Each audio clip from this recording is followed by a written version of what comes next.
Evangelho de Mateus, capítulo 18. Evangelho de Mateus, capítulo 18.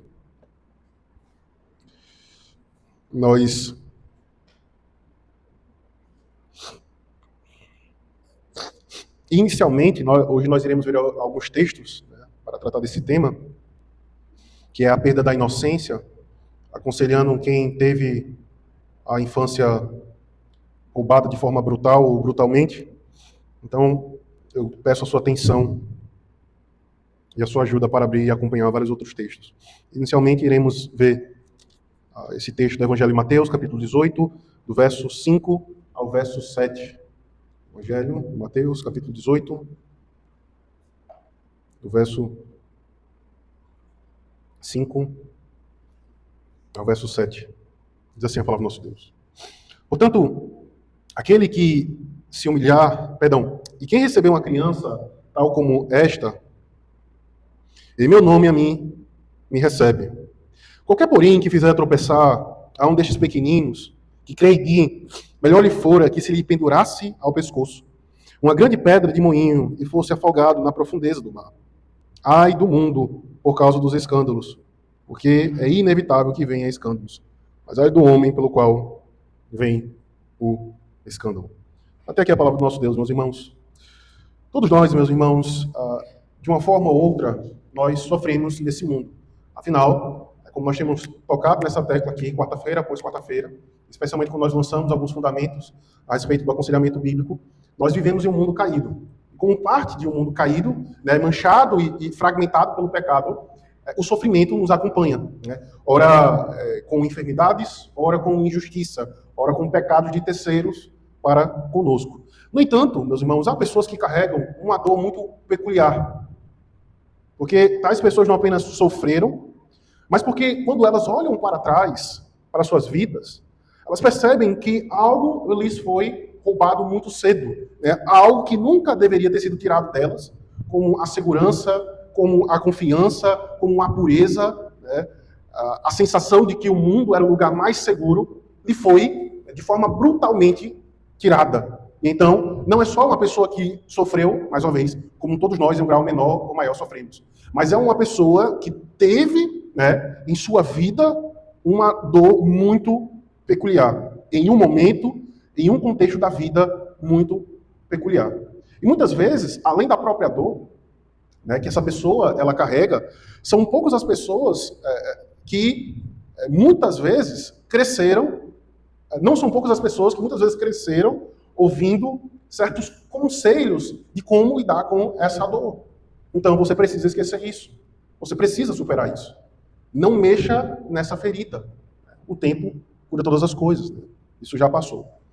Mas os anos vão passando e aquela pessoa que sofreu aquela dor, ela descobre que aquilo não ficou no passado. Que o tempo não curou todas as coisas. E ela percebe que, na verdade, aquela dor e aquele sofrimento cresceram no seu peito de tal forma que isso trouxe inúmeras sequelas na sua forma de atualmente viver. Então é algo que não só atingiu o seu corpo, mas é algo que desceu para a sua memória, para os seus afetos, para os seus medos, desceu para a forma de confiar em outras pessoas. E em alguns casos, tristemente, desce até mesmo para a forma como nós lidamos e enxergamos a Deus e sua palavra. E o problema com tudo isso, meus irmãos, é que uma pessoa que passou por uma brutalidade, por uma dor tamanha como essa, cedo ou tarde, né, surge uma pergunta muito difícil, que muitas vezes surge em nós, mas não com a mesma gravidade, não com o mesmo peso. Talvez uma das perguntas mais difíceis que uma alma ferida ela pode fazer, especialmente depois que ela conhece a Cristo, especialmente depois que ela começa a conhecer a esse Deus que não só a criou, mas a salvou em Cristo Jesus. E uma dessas dúvidas é onde Deus estava quando aquilo aconteceu comigo. Então, se Deus ele é soberano e vê todas as coisas, por que permitiu que aquilo acontecesse comigo? Percebam, meus irmãos, que nem sempre essas perguntas que são feitas a respeito de Deus, quanto à sua soberania, quanto ao seu caráter, quanto à sua providência, quanto às suas promessas, nem sempre surgem e nascem de uma apostasia a Deus. Em muitas pessoas, em muitos ímpios, você vê esse tipo de questionamento quanto ao ser de Deus e suas promessas, e sua palavra de forma zombatória, zombando do próprio Deus. Mas quando essas perguntas surgem no coração e na mente dessas pessoas que sofreram, mais uma vez, não é necessariamente um indício de apostasia ou de rebelião contra Deus e sua palavra. Até porque as Sagradas Escrituras nem sempre respondem a todas as perguntas que nós fazemos a ela. Existem mistérios na providência do Senhor, diante dos quais nós devemos caminhar com muita humildade. Jó, por exemplo, se os irmãos lembrarem, em seu sofrimento, em sua angústia, especialmente ali no finalzinho do seu livro, ele recebeu muitas respostas da parte de Deus, do porquê ele estava sofrendo, ou do porquê daquele sofrimento específico. Mas ele não recebeu explicações de como ele desejava. José, por exemplo, ele compreendeu parte do que Deus estava fazendo. É por isso que a sua resposta é: vós intentastes o mal contra mim, mas Deus converteu em bem. Então, José, ele compreendeu parte do que Deus estava fazendo em sua vida, mas somente, e tão somente, muitos anos depois. E muitas vezes nós, também, em situações difíceis e de dor e de traumas, nós nos encontramos diante de situações das quais nós não conseguimos enxergar todos os caminhos pelos quais o Senhor conduziu a nossa vida, conduziu a nossa história. Mas embora, meus irmãos, as Sagradas Escrituras não responda todas as perguntas que possamos levantar, ela responde algumas com absoluta certeza, com absoluta clareza a respeito de quem nós somos, do porquê aquilo aconteceu conosco e porque Deus permitiu que aquilo acontecesse conosco e quem Ele é. E as Sagradas Escrituras, ela nos mostra como que Deus, Ele olha para o mal, para a perversidade, para a brutalidade que foi feita contra os vulneráveis. As Sagradas Escrituras em nenhum momento nos mostra Deus indiferente, apático, embora muitas vezes, como nós acabamos de cantar, esse, mais uma vez, muitas vezes seja o sentimento que há no coração do crente. Senhor, por que ficas longe? E é por isso, meus irmãos, que as Sagradas Escrituras nos mostra não só que Deus ele não fica indiferente quanto ao sofrimento que os vulneráveis passaram, mas nos mostra que nesse processo, Cristo, ele os acolhe de forma profunda, como nenhum outro ser humano pode nos acolher e como nenhuma outra religião pode nos acolher. E nesse processo todo, a Sagrada Escritura nos mostra o que a graça de Deus em Cristo faz com a vida que carrega marcas que não podem ser apagadas simplesmente do dia para a noite, simplesmente com o passar do tempo. E é justamente, meus irmãos, essas verdades que nós iremos ver hoje à noite. Tratar de um tema como esse, meus irmãos, não é simples, não é fácil, e é por isso que nós não podemos minimizar a dor. Porque embora talvez nós não tenhamos passado por aquilo, certamente nós conhecemos pessoas que já passaram. Ou talvez você nem imagina que determinada pessoa tenha passado por determinada dor. Então, eu não quero simplesmente minimizar a dor, oferecendo aqui respostas simplistas, né? Deus é soberano e sabe todas as coisas. Porque, de fato, Deus é soberano e Ele sabe. Melhor pegar as pilhas aí, porque... Mas, apesar disso, nós precisamos ouvir aquilo que o próprio Senhor diz acerca do mal cometido contra os vulneráveis, né? Contra os pequenos. Né? Como que Cristo ele recebe e dá esperança por meio do seu evangelho para aqueles que tiveram suas vidas marcadas pela perversidade e brutalidade dos homens. Veja, meus irmãos, que não é um tema fácil. É o tipo de tema que você não escuta. É difícil, né? Porque você vai falar de um tema que muitas vezes desperta gatilhos, né? Mas apesar disso, apesar dessas dificuldades, meus irmãos, as Sagradas Escrituras ela nos oferece a esperança para um coração ferido. Nós não podemos privar a nós mesmos e nem aqueles que sofreram e ainda sofrem do Evangelho de Cristo Jesus. Mas a primeira coisa, meus irmãos, ao tratar de um tema como esse, é que nós precisamos compreender e jamais nos esquecermos disso, que o Senhor, Ele vê a violência cometida contra os vulneráveis e Ele pleiteará a causa dos vulneráveis. A causa dos vulneráveis. Uma das primeiras dificuldades, meus irmãos, que surgem quando nós nos deparamos com alguém que teve a infância marcada por alguma forma de violência, não necessariamente abuso, mas às vezes até mesmo uma violência física, emocional, é que muitas vezes a própria pessoa ela não sabe mais como interpretar a sua própria vida, a sua própria história, né? Quem ela é diante de Deus. Então ela sabe o que aconteceu, ela sabe as consequências que aquilo dali trouxe para a sua alma e para a sua vida, mesmo já sendo uma pessoa adulta, mas ainda assim ela convive diariamente com as memórias, com os medos, com as marcas que talvez nunca tenham desaparecido completamente, mesmo crendo em Cristo Jesus. Mesmo estando na igreja, mesmo muitas vezes até mesmo servindo ao Senhor em certas posições.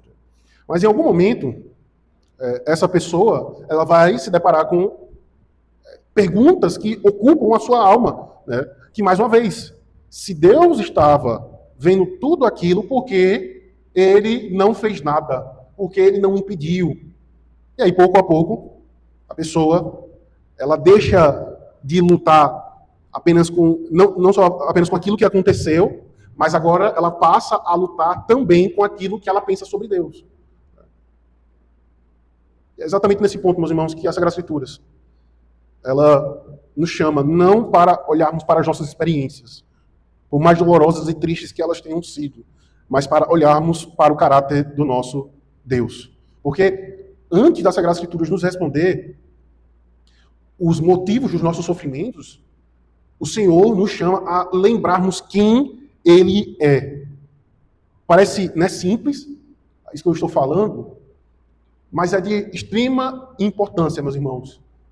Porque se eu perco de vista quem o Senhor é, não só as minhas dores e as minhas feridas serão mal interpretadas, como também as minhas alegrias e prosperidades irão ser mal interpretadas. Eu nunca posso perder de vista quem o Senhor é.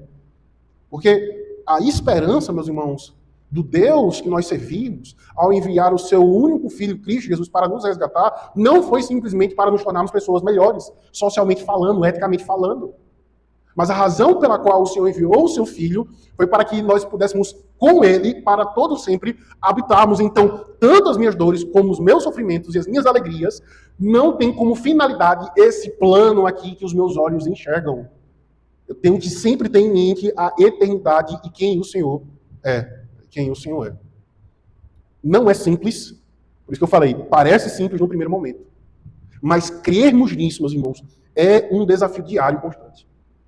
Porque Satanás, ele não só sussurrará nas nossas consciências que nós não somos dignos, que nós estamos sujos, que aquilo dali manchou a nossa história e a nossa vida, mas ele impedirá que nós contemplemos Cristo na nossa dor e nos lembremos das palavras que ele diz: vou para junto do meu Pai, preparar morada, para que vós também sejais comigo. Uma das coisas, meus irmãos, que o Senhor nos mostra a respeito de quem Ele é que o Senhor ele não é indiferente ao nosso sofrimento. Então, quando alguém sofre, né, uma violência, especialmente durante os anos mais vulneráveis da vida, a tentação não é só concluir que o homem ele é falho, que ele não presta, que ele não é digno de confiança. Mas a tentação também é concluirmos que o Senhor é falho, que ele não é digno de confiança.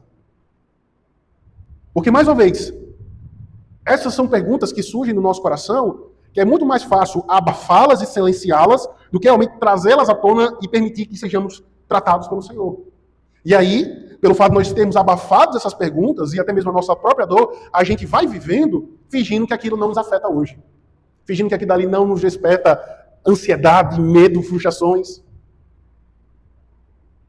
Dentre outras dificuldades. É por isso, meus irmãos, que nós lemos o Evangelho Mateus, capítulo 18. Porque o contexto aqui, meus irmãos, ele é muito importante. Porque, e parece, né, ser um pouco desconecto do que Cristo ele tá falando. Porque os discípulos eles não estavam aqui discutindo sobre injustiça, sobre dificuldade, sobre sofrimento. Se os irmãos lembrarem, os discípulos dos versículos anteriores, eles estavam discutindo quem deles seria o maior no reino dos céus, no reino de Deus. Então eles estavam preocupados com as preocupações dos homens, com as posições, com os cargos, né, com a honra. E é justamente nesse momento que Cristo ele coloca, né, uma criança diante deles e diante daquela conversa. Então Cristo ele interrompe aquela conversa, né, estranhamente, e coloca uma criança diante dos seus discípulos. Os seus discípulos estavam preocupados com aqueles que ocupam os lugares mais elevados. Cristo chama a atenção deles para alguém que naquele contexto, como era o contexto do primeiro século, possuía pouquíssimos prestígios, pouquíssima voz, né? Praticamente nenhum. É por isso que o Evangelho nos narra, especialmente ali nos anos iniciais de Cristo, como que Cristo ele era admirado por tamanha sabedoria, mesmo sendo tão jovem, quando falava na sinagoga. E aí, meus irmãos, o que o texto nos mostra, e o que isso é impressionante, é que Cristo ele não utiliza aquela criança apenas como exemplo de humildade.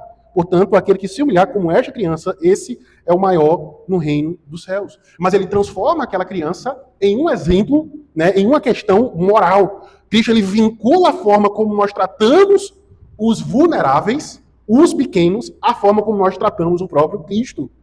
E verso 5, e quem recebeu uma criança, tal como esta, em meu nome, a mim, me recebe. Ou seja, Cristo ele sai da questão da humildade e mostra aquilo que vocês fazem e tratam a uma criança, vocês fazem como se estivessem fazendo a mim.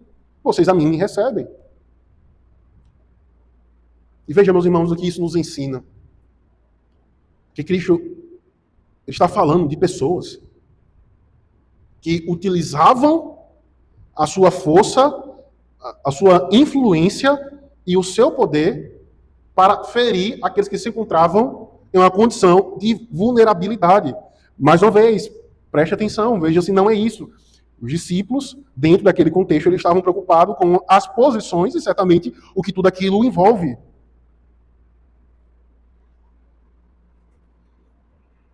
E veja, meus irmãos, como que Cristo ele trata desse assunto de forma muito séria. Ele não faz aquilo que muitas vezes nós costumamos fazer, que é relativizar. Ele não diminui a gravidade do pecado que é cometido contra os vulneráveis. Veja, o verso 6.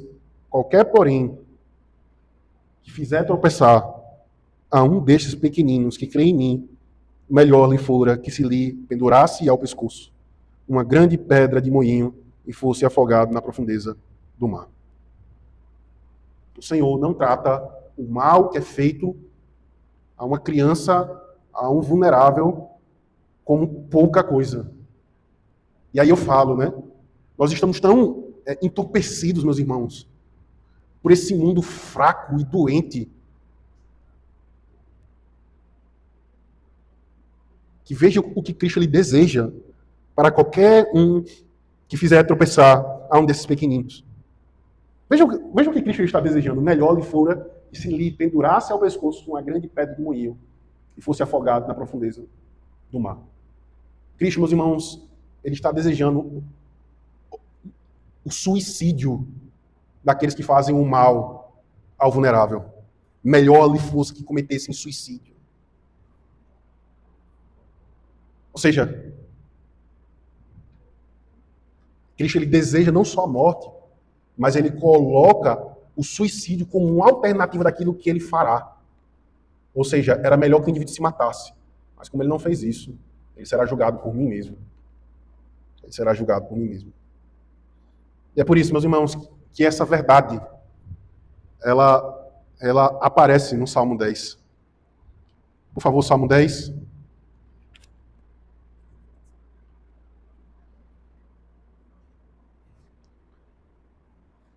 Verso 14 e verso 15.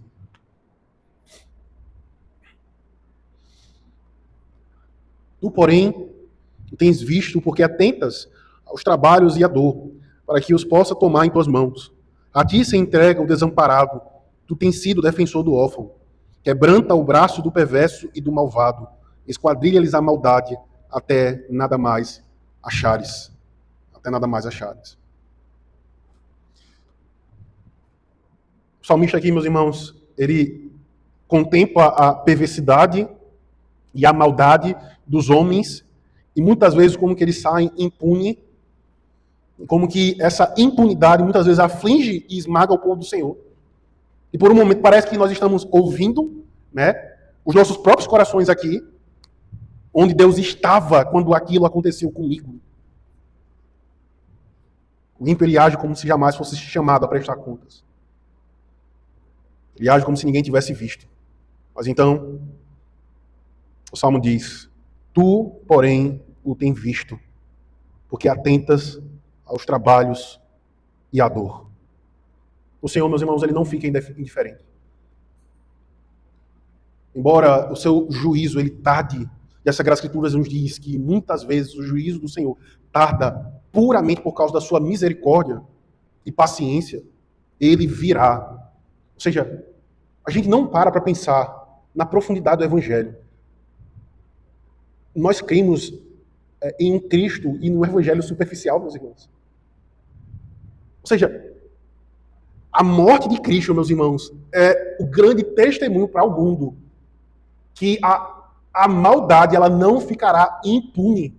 Ou seja, se o próprio Deus não poupou o seu próprio filho, Paulo vai dizer, como ele não nos dará todas as coisas? Mas nós também poderíamos dizer, se Deus não poupou o seu próprio filho, o que dirá daqueles que não estão em Cristo? Dos homens ímpios e perversos que diz, como o Salmo 10, verso 4, Ana, por favor. O perverso, na sua soberba, não investiga, que não há Deus, são todas as suas conclusões, são todas as suas cogitações. Ou seja, se Deus, meus irmãos, não poupou Cristo, o que dirá do perverso que faz o que faz, ao vulnerável, pensando que Deus não fará nada com ele?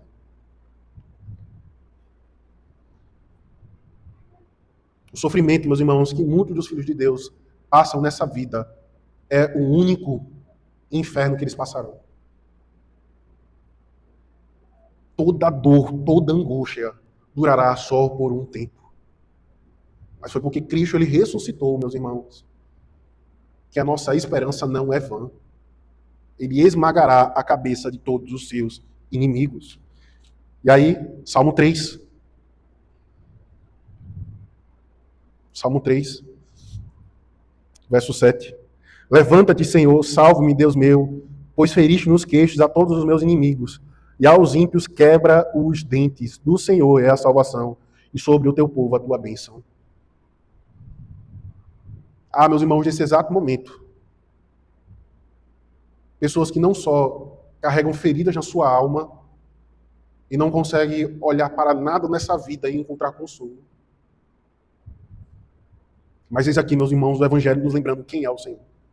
E é por isso que sou um pouco insensível, e eu espero que você não tenha visto dessa forma. Eu falar que a primeira coisa que nós precisamos considerar em nosso sofrimento é quem Deus é. Deus é exatamente isso, meus irmãos. Deus é exatamente isso. O que nós vimos aqui, Ele é. E ao cantar esses salmos, meus irmãos, nós estamos falando à nossa alma que o sofrimento que nós passamos na infância, ele não ficará impune. Ele não ficará impune. Embora nós não tenhamos, embora nós não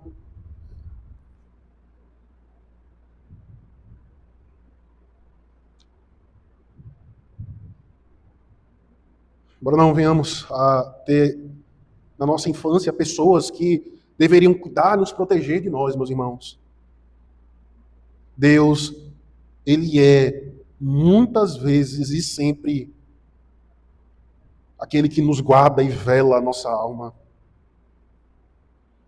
Jamais deixemos, meus irmãos, a nossa alma ser tomada pelos nossos sofrimentos e dores, ao ponto de nos esquecermos quem Deus Ele é. É por isso que eu falei no início, né?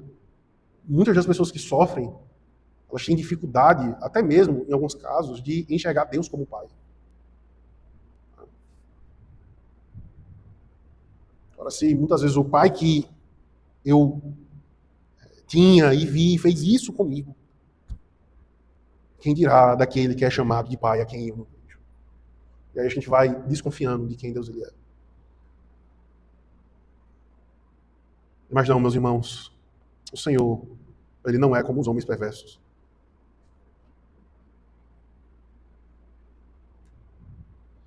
Os Salmos, por exemplo, a todo momento, está repleto de dúvidas, de questionamentos. Por que o Senhor permite? Senhor, até quando? Será que o Senhor caducou? Será que o Senhor se apartou de nós a tal ponto que já não há mais esperança para nós? E não é sem razão, meus irmãos, que essas perguntas estão nos Salmos e que muitas vezes nós cantamos. Mas o problema surge quando nós transformamos a nossa incapacidade de compreender os caminhos de Deus e a sua soberania e a sua providência, e nós usamos essas perguntas em acusação contra o caráter de Deus. Há dores, meus irmãos, que permanecem misteriosas, né? Há sofrimentos que o povo do Senhor passa que só receberão explicação na eternidade. Mas as Sagradas Escrituras nunca permite que interpretemos, meus irmãos, esses mistérios, concluindo que Deus deixou de ser justo, santo, sábio e bom para conosco, para comigo e para com você. O Senhor, Ele vê. Veja, Provérbios 31.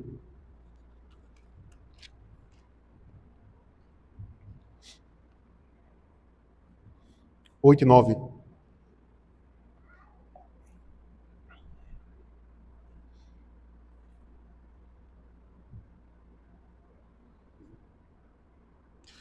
Abre a boca, Provérbios 31, 8 e 9. Abre a boca a favor do mudo, pelo direito de todos os que se acham desamparados.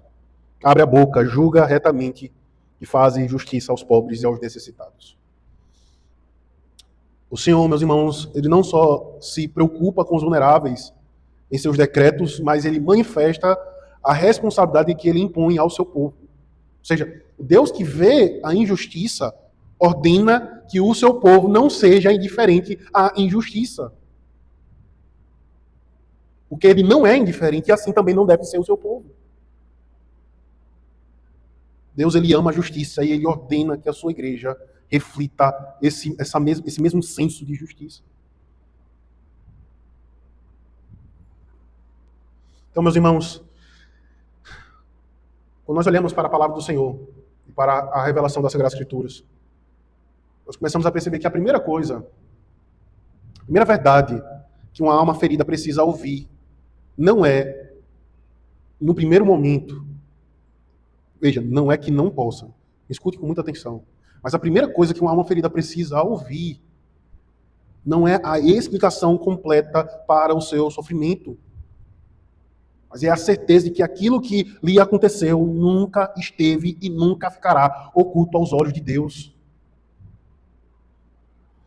Os homens, eles podem falhar, as famílias podem falhar, mas o Senhor não falhou em ver, e é por isso que Ele matou o seu filho.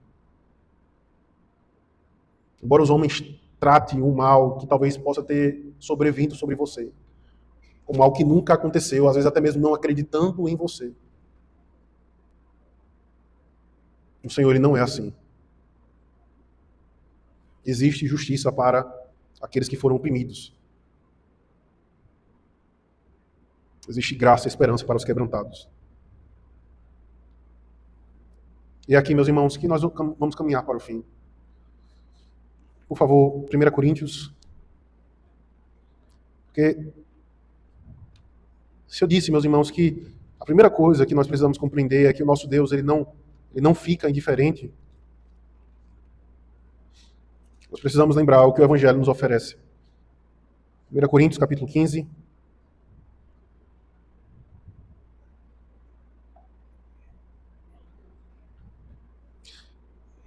Verso 13 em diante.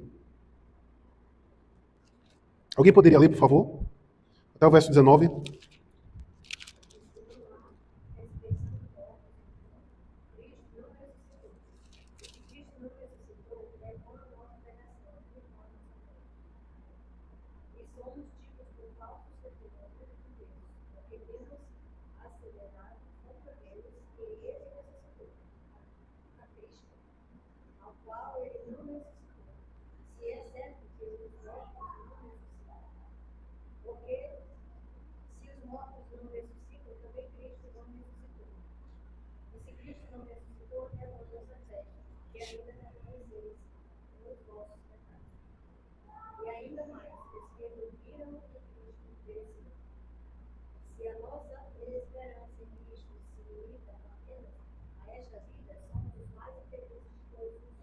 Obrigado, irmã Nazaré. O apóstolo Paulo aqui, meus irmãos, se os irmãos lembrarem, isso aparece também em alguns confrontos que Cristo teve com as autoridades religiosas, né? Inclusive nós lemos domingo passado agora, na nossa leitura continuada, um dos trechos que fala a respeito disso, né? Cristo está falando dos saduceus que não acreditavam na ressurreição dos mortos. E aí, Paulo, ele se coloca aparentemente, né, como dando razão a essa doutrina, a esse discurso. Então ele fala, se não há ressurreição dos mortos, então Cristo não ressuscitou. E se Cristo não ressuscitou, é vã a nossa pregação, é vã a nossa fé.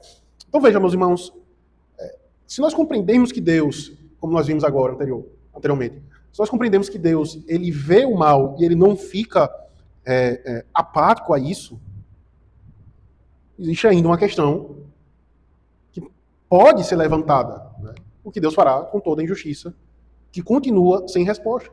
Afinal, né, nem toda história ela termina com reparação nesta vida. Nem toda injustiça recebe a sua punição. Né? Nem todo agressor, né, ele é exposto. Há violências que nunca chegam aos tribunais humanos. Né? Há pessoas que carregam cicatrizes por décadas em seus corações, enquanto que aqueles que as feriram parecem atravessar essa vida como se nada tivesse acontecido. Exatamente, meus irmãos, por causa, muitas vezes, dessa injustiça, que nós precisamos perceber como que a esperança que nós temos em Cristo é diferente de qualquer esperança produzida pelo mundo. Porque, muitas vezes, tristemente, aqueles que foram alvos de tamanha brutalidade, eles acabam seguindo dois caminhos. Tristemente, né? Não é que obrigatoriamente isso acontece, mas quando eles seguem esse caminho, normalmente há essas duas alternativas. Ou o indivíduo ele passa a se tornar alguém que vai praticar a mesma brutalidade que aconteceu com ele na infância, ou é uma pessoa que, para sanar e sarar a ferida que aconteceu na sua vida, ela se entrega aos prazeres dessa vida, né? A promiscuidade, ao uso de entorpecentes para tirar o indivíduo de si, porque somente por meio do uso desses entorpecentes é que a minha mente ela é silenciada das vozes que me acusam e me lembram do que aconteceu, e que muitas vezes me redefinem. E aí é comum o indivíduo ele mudar, né, a opção sexual, ele muda a sua identidade, porque agora ele já não sabe quem porque o sofrimento foi tamanho ao ponto de redefinir. E tristemente esses são os caminhos tomados. Mas esses caminhos, meus irmãos, são os caminhos de esperança que o mundo nos dá. São os caminhos de esperança que o mundo nos dá. Não nos enganemos. Por trás de todas essas pautas e todo esse estilo de vida que muitas vezes a gente vê, até de colegas de trabalho, há ali, meus irmãos, um coração profundamente ferido. Não necessariamente com isso que nós estamos tratando hoje, mas um coração ferido. E busca nesta vida as respostas para a sua dor. É por isso que a esperança, meus irmãos, que o Evangelho nos dá, não está fundamentada na ideia de que a história humana acabará produzindo uma justiça suficiente a mim. Porque, mais uma vez, a justiça do mundo ela pode falhar. Então, o Evangelho não me dá essa esperança, necessariamente. O Senhor orienta que aqueles que estão em posição de autoridade, eles devem fazer exatamente isso que a mãe instrui a Lemuel, no Provérbios 31, a abrir a boca do mudo, a julgar a causa do oprimido, do desamparado, do órfão. Mas o Evangelho, meus irmãos, não produz isso. Mas também o Evangelho não está baseado na expectativa de que o tempo, por si só, resolverá as feridas da nossa alma. A esperança do crente, meus irmãos, está na ressurreição de Cristo dentre os mortos. Está na ressurreição de Cristo dentre os mortos. Porque, veja, mais uma vez, é muito fácil e muito cômodo para aqueles que sofrem eu chegar e dar 3 tapinhas nas costas e dizer que Deus é soberano. E muitas vezes é assim que nós lidamos com o sofrimento alheio. Deus sabe todas as coisas e tal. E mais uma vez, você não está falando uma mentira. Até porque Paulo ele fala todas as coisas cooperam para o bem daqueles que amam ao Senhor, daqueles que foram chamados, de acordo com o seu propósito. Mas o que está, meus irmãos, fundamentando a soberania de Deus é a morte de Cristo e a sua ressurreição. É por isso que Paulo diz, se Cristo não ressuscitou, a nossa pregação é vã, como também a nossa fé. Como também a nossa fé. Fundamento pelo qual a nossa esperança, meus irmãos, e consolo nessa vida repousa. É esse. É isso. Porque se Cristo não ressuscitou, os pecadores, eles permanecerão fazendo o que fazem, porque não há justiça. E os quebrantados ficarão oprimidos e esmagados. E é por isso que Paulo fala. E ainda mais, os que dormiram em Cristo pereceram. Tudo foi em vão. É por isso que, no mesmo contexto, Paulo vai dizer, comamos e bebamos. Pois amanhã morreremos. Porque não há esperança. A ressurreição, meus irmãos, não é só uma questão doutrinária que a gente precisa aprender, mas é o único consolo que nós temos nessa vida. E aí, veja, sabe por que nós não cantamos, meus irmãos, na igreja? Porque a Sagrada Escritura diz que o canto é uma oferta de gratidão ao Senhor. Sabe por que nós não cantamos? Não é porque a gente não sabe cantar. Não é porque nós não somos afinados, não é porque nós sabemos técnicas ou não. Mas é porque nós não aprofundamos em nossas almas essa esperança do Evangelho. Então, eu fico rouco, torcendo pelo meu time, defendendo visões, mas eu não fico rouco, cantando ao Cristo que ressurgiu dos mortos. E aí, meus irmãos, se o Evangelho, isto é, Cristo morto e ressuscitado, não for a nossa esperança, nada nesta vida nos consolará, independente da dor e do sofrimento. Nada. Certamente, meus irmãos, eu não consigo imaginar os medos e as cicatrizes e dores. Talvez você também não consiga imaginar de alguém que passou por tamanha brutalidade. Mas o que eu e você precisamos lembrar é do Evangelho de Cristo Jesus, quem Deus é, o que Ele fez em Cristo e o que Ele fará por nós e pela sua igreja. Nunca, nunca se esqueça disso. É muito comum você ir numa sessão de psicologia, o indivíduo falar, anote aqui no papel os traumas da sua infância. E aí você vai e anota. E ele não lhe dá nenhuma esperança. Aquilo dali só lhe traz dor, tristeza, raiva e amargura. Como se a solução estivesse em revisitar os nossos traumas e dores. A nossa esperança, meus irmãos, está no fato de Cristo ter ressuscitado. Porque, como Apocalipse vai dizer, naquele grande e glorioso dia, Ele pessoalmente enxugará cada lágrima dos nossos olhos. Dos nossos olhos. Cristo, meus irmãos, é a nossa única esperança, tanto na vida como na morte, como também diante dos nossos traumas e sofrimentos. Oremos ao Senhor, meus irmãos. Senhor nosso Deus, nós te damos graça pela tua poderosa palavra, ó Deus, que nos revela quem o Senhor realmente é. Tu não és um Deus indiferente, apático, como os homens costumam ser, ó Deus. Mas o Senhor vê toda a perversidade, o Senhor julga e julgará definitivamente, no juízo final, toda a maldade que os homens fizeram contra nós, contra os que estão à nossa volta. Contra os que estão à nossa volta. Tudo isso, ó Deus, só é possível por causa do Teu Filho Jesus Cristo.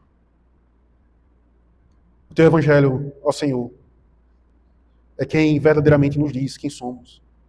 O que fizeram conosco, o que nós passamos, não nos define e nem nos redefine, mas somente o Teu Evangelho que Cristo fez é quem nos diz quem somos.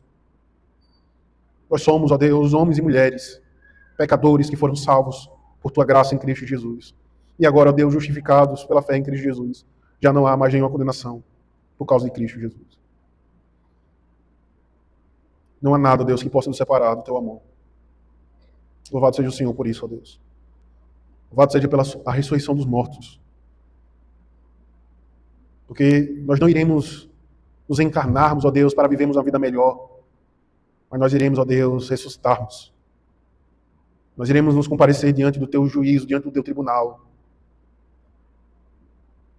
E o Senhor olhará para nós, se nós estivermos em Cristo. E dirá a cada um de nós: vinde, bendito de meu Pai, e entrai para o reino. Louvado seja o Senhor, Deus, pelo Teu Evangelho. Nos permite, ó Deus, nunca nos esquecermos disso. A única esperança que há para o homem é Cristo Jesus, o crucificado e o ressurreto. E é no nome dele que nós oramos ao Senhor. Amém?